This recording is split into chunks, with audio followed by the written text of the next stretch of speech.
Nous donnons la parole à Madame Mireille Dornano, groupe ENL. La réalité des difficultés d'accès à l'eau remet aujourd'hui en cause notre modèle de développement. Pire, certains de nos engagements environnementaux favorisant l'usage de biocarburants aggraveront les restrictions d'accès à l'eau et nous conduiront à un arbitrage difficile entre autosuffisance alimentaire et énergétique.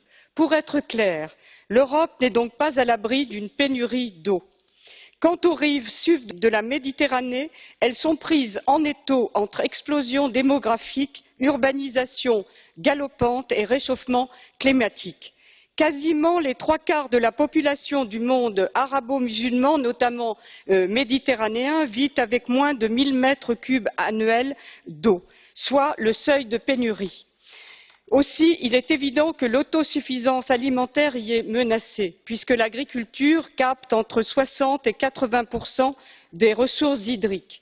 Pour l'Europe, cette situation est annonciatrice de vagues migratoires sans précédent. À l'heure où certains États investissent massivement dans des technologies d'avenir pour la gestion des ressources hydriques, l'Europe ne saurait être à la traîne de l'innovation mondiale.